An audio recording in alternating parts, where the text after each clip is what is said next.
Assalamualaikum warahmatullahi wabarakatuh. Di sini saya akan menjelaskan teori dan bentuk-bentuk perubahan sosial. Yang pertama ada teori perubahan sosial. Para sosiolog menemukan beberapa teori perubahan sosial. Perubahan sosial dalam masyarakat dapat dipelajari oleh ilmiah menggunakan teori perubahan sosial. Apa saja sih teori perubahan sosial? Yang pertama, teori evolusionis yang diadopsi dari pemikiran Charles Darwin. Yang kedua, teori fungsionis. Teori ini merupakan fokusnya pada upaya mempertahankan sistem sosial. Masyarakat memiliki sistem sosial yang saling berhubungan. Sistem tersebut bergerak mencapai tujuan dan memenuhi kebutuhan hidup masyarakat. Oleh karena itu, diupayakan adaptif masyarakat melalui lembaga-lembaga yang berwenang. Yang ketiga, ada teori konflik yang dicetuskan Karl Marx berdapatkan bahwa perubahan sosial dibutuhkan untuk membangun sistem sosial lebih baik. Yang kedua, ada bentuk-bentuk perubahan sosial. Perubahan sosial yang terjadi dalam kehidupan masyarakat sangat beragam. Apa saja sih bentuk-bentuk perubahan sosial? Mari simak pembahasan ini. Yang pertama ada perubahan sosial cepat dan lambat. Berdasarkan waktunya, perubahan sosial dapat berlangsung secara cepat revolusi atau lambat evolusi.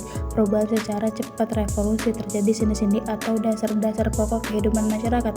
Perubahan sosial yang relatif cepat misalnya dampak bencana seperti COVID-19 yang menyebar ke seluruh dunia. Selain itu, perubahan sosial terdapat pula perubahan lambat evolusi. Perubahan sosial yang membutuhkan waktu lama biasanya diikuti dengan rentetan perubahan kecil yang saling mengikuti secara lambat dinamakan evolusi atau perubahan lambat. Sebagai contohnya, perubahan peradaban masyarakat dari nomaden, praaksara, aksara, dan modern. Yang kedua ada perubahan sosial kecil dan besar. Perubahan sosial berdasarkan ukuran perubahannya dapat dibedakan menjadi dua, yaitu perubahan kecil dan perubahan besar. Perubahan sosial kecil tidak menimbulkan pengaruh langsung bagi masyarakat dan hanya dirasakan oleh kalangan tertentu atau terbatas. Sebagai contoh, perubahan gaya atau fashion yang diminati oleh sebagian masyarakat. Sementara itu, perubahan besar merupakan perubahan yang memberi pengaruh luas bagi masyarakat. Sebagian contoh penemuan internet dan berkembang telepon seluler mengubah pola perilaku dan perkembangan masyarakat di berbagai belahan dunia, bahkan dari satu generasi lainnya. Dan ada yang ketiga, perubahan sosial linear multilinear siklus. Gambar 1 dan 6 menunjukkan ilustrasi perubahan sosial linear yang menjadi bagian teori evolusi. Perubahan sosial linear menggambarkan kehidupan yang terus mengalami kemajuan dan modern. Perubahan siklus menunjukkan perubahan sosial dapat terjadi kembali atau mengalami pengulangan. Menurut teori siklus, sesuatu peradaban akan terus mengalami fase kelahiran, pertumbuhan, dan keruntuhan. Sebagai contoh, teknologi mutakhir saat ini akan dianggap kuno, tradisional. Masa pendatang, pola perubahan tersebut terus berlangsung sehingga akan membentuk pola pengulangan kondisi pada masa berikutnya. Dan yang terakhir ada perubahan sosial direncanakan dan tidak direncanakan.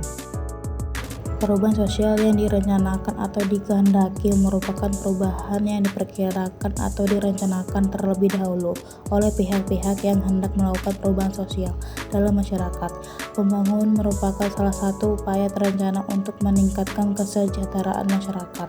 Fokus utama pembangunan yaitu meningkatkan kesejahteraan masyarakat di bidang ekonomi dan meningkatkan kualitas sumber daya manusia yang terpadu dengan bidang-bidang lainnya. Umumnya, pembangunan di wilayah perkotaan lebih maju dan berkembang. Kondisi demikian terjadi karena wilayah perkotaan cenderung dekat dengan pusat pemerintah, memiliki fasilitas dan infrastruktur yang memadai. Dan di sini juga ada kesimpulan loh. Kesimpulannya adalah perubahan sosial sebagai suatu perubahan dari cara-cara hidup yang telah diterima, baik karena perubahan kondisi geografis, kebutuhan material, komposisi penduduk, ideologi, maupun karena ada difusi ataupun penemuan baru dalam masyarakat.